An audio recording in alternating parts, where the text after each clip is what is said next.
வணக்கம் மக்களே, welcome back to coding citizen.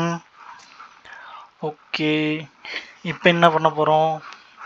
String சொல்லியிருந்தேன் இல்லைங்களா? ஸ்ட்ரிங் மெத்தட்னா என்ன அப்படின்னு. ஸ்ட்ரிங்னா என்னென்னா, இப்போ இவ்வளோ நேரம் பார்த்தது என்னென்னா, எப்படி பார்த்தாலும் எனக்கு நம்பர் தான் கொடுக்குது, எனக்கு நம்பரும் வேணும், இல்லை பேர் வேணும், ஒரு வார்த்தைகள் வேணும் அப்படின்னு நிறைய பேர் கேட்டிருந்தீங்க. அதுக்காக மெத்தட் வந்து ஸ்ட்ரிங் அப்படின்னு யூஸ் பண்ணிட்டீங்கன்னா, ஸ்ட்ரிங்கை வந்து எஸ் கேபிட்டல். ஓகே, சொல்கிறேன். இங்கே என்ன பார்த்தீங்களா, ஸ்மாலில் இருக்கும். இதெல்லாம் என்னடா இதெல்லாம் இந்த மாதிரி யூஸ் பண்ணுறீங்க, இதுக்கெல்லாம் பின் கதை தனியாக இருக்குது. இவங்க எல்லாரும் ஒரு ஏஜென்ட், சரிங்களா? ஏஜென்ட் விக்ரம், ஏஜென்ட் அந்த மாதிரி இவங்கெல்லாம் பெரிய ஆளுங்க. ஓகே, இப்போ என்ன பண்ணுறேன்னா, ஸ்ட்ரிங் அப்படின்னு ஒரு இது போட்டு சின்னு கொடுக்குறேன்.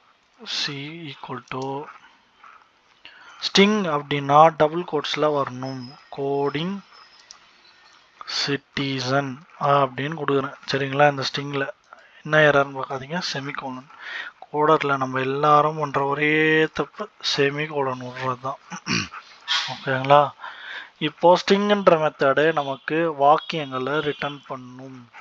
ஓகே, ஸ்ட்ரிங்குன்ற மெத்தட் வந்து இல்லையே, எனக்கு கேர்னு ஒன்று இருக்கே, நான் ஏன் அதை யூஸ் பண்ணக்கூடாதுன்னு கேட்பீங்க. கேருக்கும் ஸ்ட்ரிங்குக்கும் வித்தியாசம் இருக்கும். கேரில் வந்து ஒரே ஒரு லெட்டர் தான் ஸ்டோர் பண்ண முடியும்.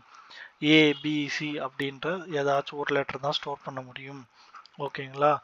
இப்போது நான் நிறைய லெட்டர் ஸ்டோர் பண்ணணும் அப்படின்னு நினச்சேன்னா நான் வந்து பயன்படுத்த வேண்டியது ஸ்ட்ரிங்.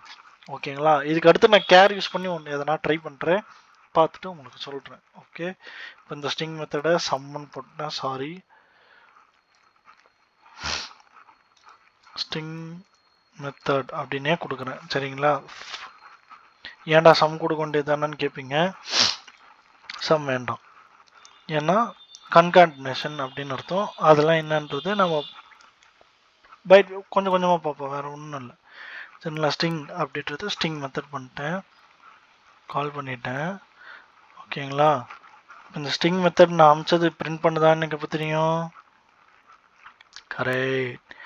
என்னன்னா ஸ்ட்ரிங்கை நீங்கள் ஒரு வேரியபிள் கிரியேட் பண்ணுவோம், ஸ்ட்ரிங் எஃப் ஈக்குவல் டுன்னு. இப்போது சிஸ்ஸோ போயிட்டு எஃப் பிரிண்ட் பண்ணுவோம். எஃப் பிரிண்ட் பண்ணுறதுக்கு உள்ளே போய் என்ன கொடுக்கணும், இது எதோட அவுட்புட்டுன்னு எனக்கு தெரியணும்னு இல்லைங்களா? அதுக்காக நான் போயிட்டு ஸ்ட்ரிங் மெத்தட், நான் மேலெல்லாம் இன்ட்டு ஃப்ளோட்டு டபுள்னு கொடுத்துட்டேன், ஏன்னா அது தனித்தனி நேம். ஸ்ட்ரிங் மெத்தடுன்றதுக்காக நான் ஸ்ட்ரிங் மெத்தடுன்னு கொடுத்துக்கிறேன். இப்போ சேவ் பண்ணிவிட்டு ரன் பண்ணி பார்ப்போம். பார்த்தீங்களா, ஸ்ட்ரிங் மெத்தட் அப்படின்றது பிரிண்ட் ஆகிடுச்சு. ஸ்பேஸும் கொடுக்கல, எதுவும் கொடுக்கல, அதனால் உங்களுக்கு கன்ஃபியூஸ் ஆகும். பாருங்கள், ஸ்ட்ரிங் மெத்தட் என்னென்னா கோடிங் சிட்டிசன் அப்படின்றத நான் ஒரு ஸ்ட்ரிங்கில் பாஸ் பண்ணுறேன், அது வந்துருச்சு. ஓகே, இதுதான் ஸ்ட்ரிங் மெத்தட். ஸ்ட்ரிங் மெத்தடில் ஸ்ட்ரிங், இந்த மெத்தடில் நான் எதுக்கு தனித்தனியாக சொல்கிறேன் அப்படின்னா, ஒரு மெத்தட்லேருந்து வர அவுட்புட்டை இன்னொரு மெத்தடு கொடுத்து என்னென்னலாம் பண்ணலாம் அப்படின்றத பார்க்கணும் இல்லைங்களா? அதுக்காக நம்ம யூஸ் பண்ணுறது தான். நான் வந்து சிம்பிளாக சின்ன தான் சொல்லிட்டு போனேன். ஓகேங்களா? கன்ஃபியூஸ் பண்ணிக்க வேண்டாம். ஓகே, என்னடா இவ்வளோ முக்கியம் சொல்லி தரானு நினைக்காதீங்க. இது வந்து பேசிக்காக தெரியாதவங்களுக்கு, நீங்கள் மரண கோடர்னா நான் வந்து உங்கள் கண் எதிர்க்க ஒரு புள்ள பூச்சி. Okay, don't worry, bye.